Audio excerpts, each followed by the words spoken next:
Buenos días a todas y todos.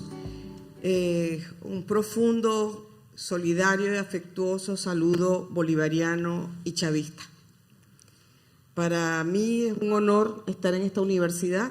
una universidad que he seguido, que me he mantenido en contacto a través del internet, porque uno encuentra eco, encuentra identidad con los planteamientos que lleva adelante esta universidad. Y es por supuesto un honor compartir la mesa con compañeros de la talla de quienes me precedieron y que de alguna manera expresan las experiencias de Bolivia, la predilecta de Bolívar, México, una esperanza para todos los pueblos de este continente y que esperamos que pueda salir rápidamente de las situaciones que hoy le acongojan, siendo tan cercano como es al centro del imperio en este momento. Y por supuesto los compañeros de acá mismo de Argentina. La convocatoria a este congreso, en donde se están discutiendo en esta mesa particularmente los desafíos de la educación superior en América, en nuestra América, a 100 años de la reforma universitaria, nos lleva, por supuesto, a reconocer que los planteamientos del Grito de Córdoba siguen teniendo vigencia. Siguen teniendo vigencia porque no todo lo que se discutió y se luchó y se logró en Córdoba ha sido alcanzado todavía en nuestras universidades. Pero tenemos que decir que plantearnos los desafíos implica preguntarnos cuáles son los desafíos en primer lugar, para decir, bueno, ¿hacia dónde va la educación universitaria frente a los desafíos? Bueno, ¿cuáles son los desafíos? Yo me atrevo a decir que estamos viviendo un momento fundamental para la historia de la humanidad. Es un momento de ruptura, es un momento en el cual todos los paradigmas que sustentaron la modernidad están en cuestionamiento y se están resquebrajando.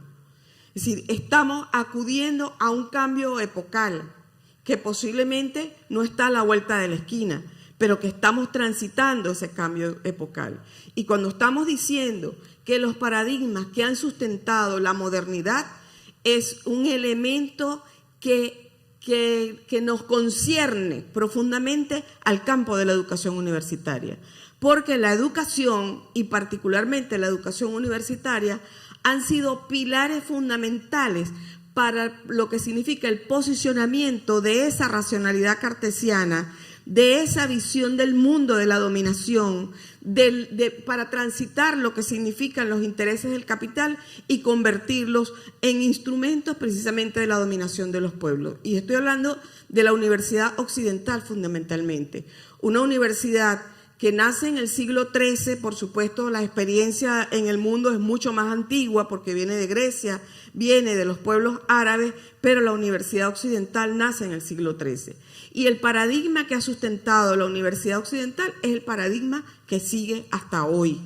Es la universidad elitesca, es la universidad que sustituye el dominio eclesiástico por el dominio del pensamiento económico necesario a la reproducción del capital en el mundo.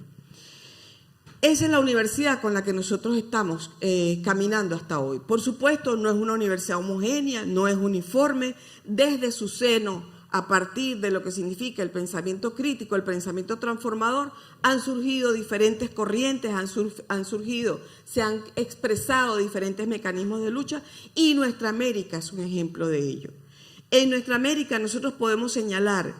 que desde la gesta independentista se produce el primer hito histórico, en particular en Venezuela, cuando Simón Bolívar cambia los estatutos de la Universidad Pontificia de Caracas,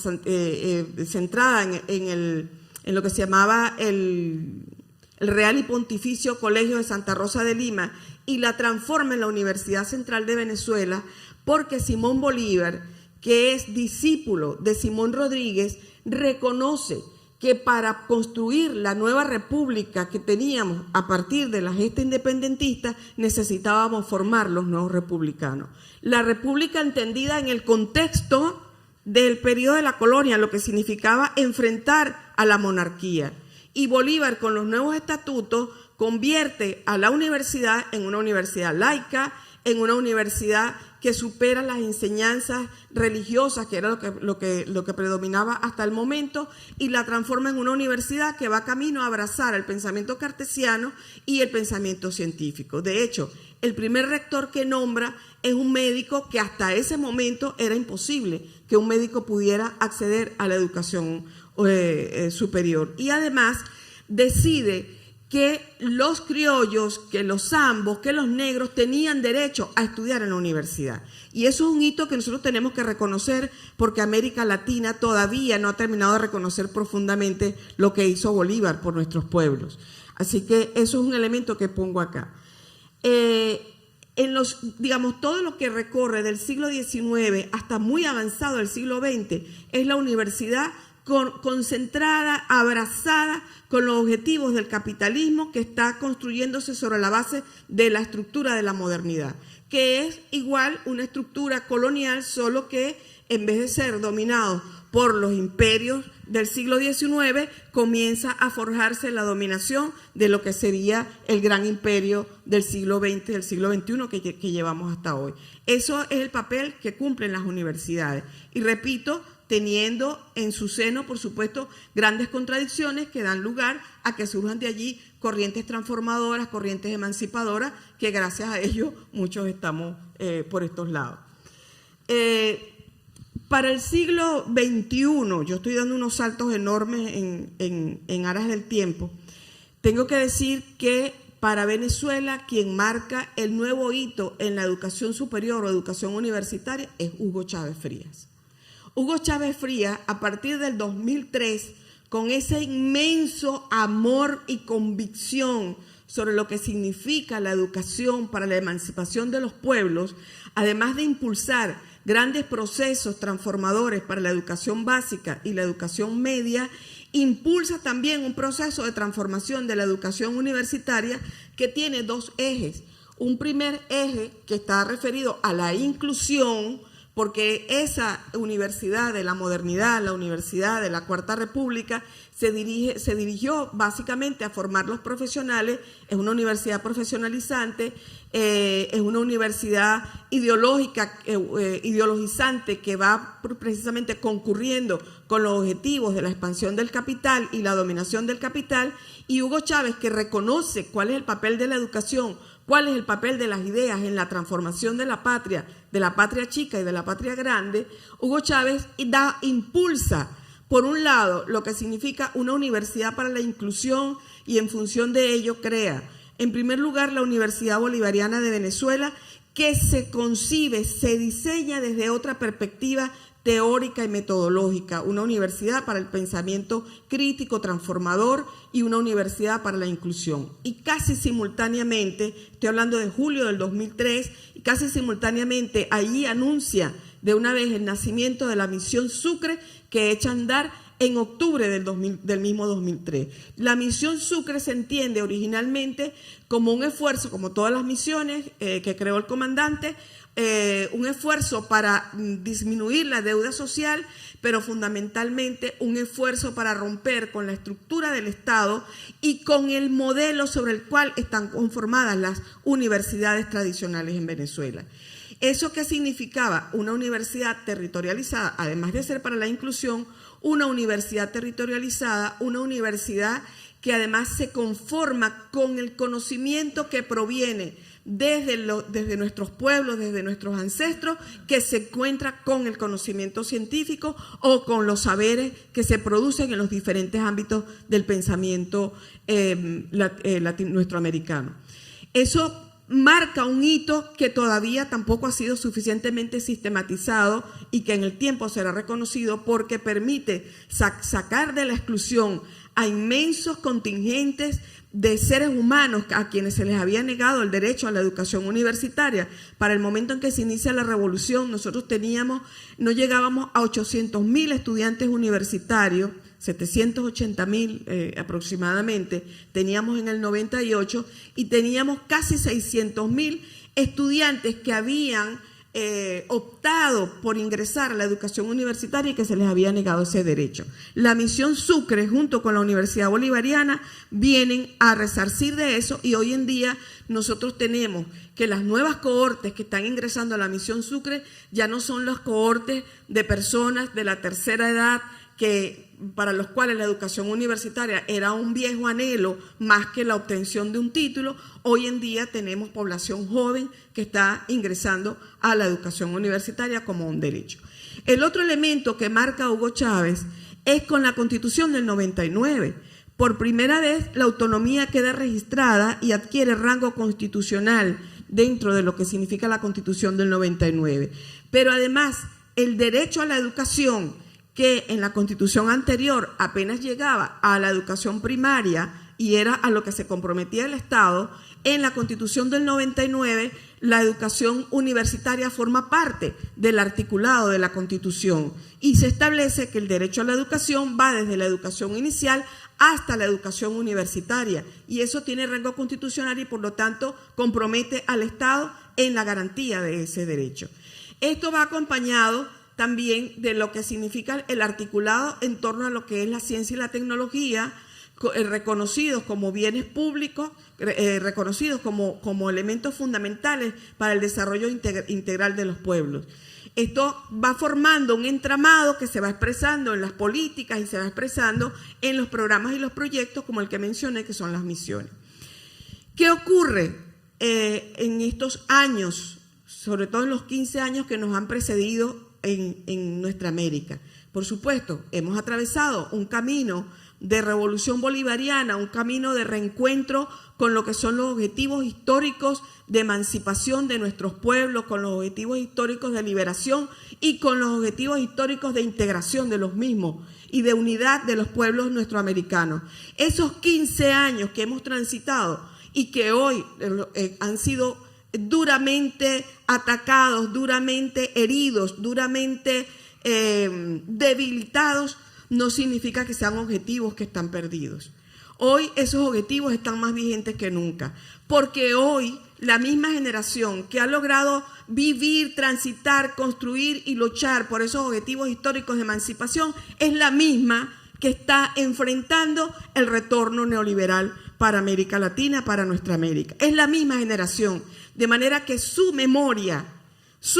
histórica está intacta. Los aprendizajes de lo que nosotros vivimos con los líderes nuestroamericanos, con Hugo Chávez como el gran líder que tenemos que reconocer hoy por hoy, que nos puso por delante lo que significaba nuestra historia como hijos de libertadoras y de libertadores, y lo que significa nuestra historia y lo que representamos como faro de luz para el mundo y para las luchas de los pueblos oprimidos. Hoy lo tenemos presente y tenemos con mucha claridad que reconocer que no se puede producir transformación si nosotros no cambiamos la conciencia, si no cambiamos la organización y si no tenemos claridad sobre lo que significa la historia nuestroamericana y lo que significa la soberanía y la defensa de la independencia de nuestros pueblos. Y para eso las universidades tienen que reconocer que el viejo paradigma, ese paradigma que está desmoronándose, requiere ser sustituido para reconocernos en nuestras realidades históricas y culturales y poder construir métodos y elaborar teorías, de lo cual América Latina ha sido un puntal, porque América Latina ha producido, además de la gesta emancipadora, ha producido importante teoría para el mundo, o una porque la ha profundizado, una porque la ha resignificado y otras porque las ha creado desde la propia América Latina, y de allí tenemos que tejer y reconstruir. Y la universidad tiene en sus manos esa historia, tiene esa producción intelectual latinoamericana, pero sobre todo tiene un enorme compromiso con lo que significan los derechos de nuestros pueblos, con lo que significan los derechos de los pueblos oprimidos del mundo, porque América Latina, así como fue en el siglo XIX, un faro de independencia, un faro de emergencia frente a lo que significaban los esquemas de dominación que venían desde el siglo XV, hoy Venezuela junto con nuestra América representa la esperanza. Y si bien hoy estamos duramente golpeados, duramente trastornados por lo que significa, trastornados digamos en términos de lo que habíamos alcanzado, no significa renunciar a ello. Hoy nuestra América se mantiene en pie de lucha. Hoy nuestra América, yo diría que más que resistencia, es reconocernos en la lucha que tenemos entre todos con diferentes versiones. Ojo, cuando nosotros estamos hablando de las universidades y centramos que la lucha es solamente en el presupuesto, cuidado con eso porque es una trampa que ciertamente hay que dar la lucha por el presupuesto, hay que dar la lucha por las normas que protejan lo que significa la existencia de la universidad. Pero mucho más allá de eso es reconocer que la universidad necesita una transformación profunda y necesita revisar lo que son sus propios paradigmas que la sustentan para poderse vincular a las luchas de nuestros pueblos por la soberanía, por la identidad, por la igualdad, a lo que significan las luchas de nuestros pueblos por la organización y por encontrarnos en lo que somos realmente como parte de la humanidad, pero que tenemos una particularidad cultural e histórica que nos hace brillar con luz propia dentro del universo de lo que está aconteciendo en el mundo entero. Hoy se están reacomodando todas las fuerzas. Hoy Venezuela está sufriendo los embates del neoliberalismo, del retorno neoliberal, que si bien a nuestra patria no ha podido entrar como tal, ciertamente que nos castiga con toda la fuerza que tiene el imperio para castigarnos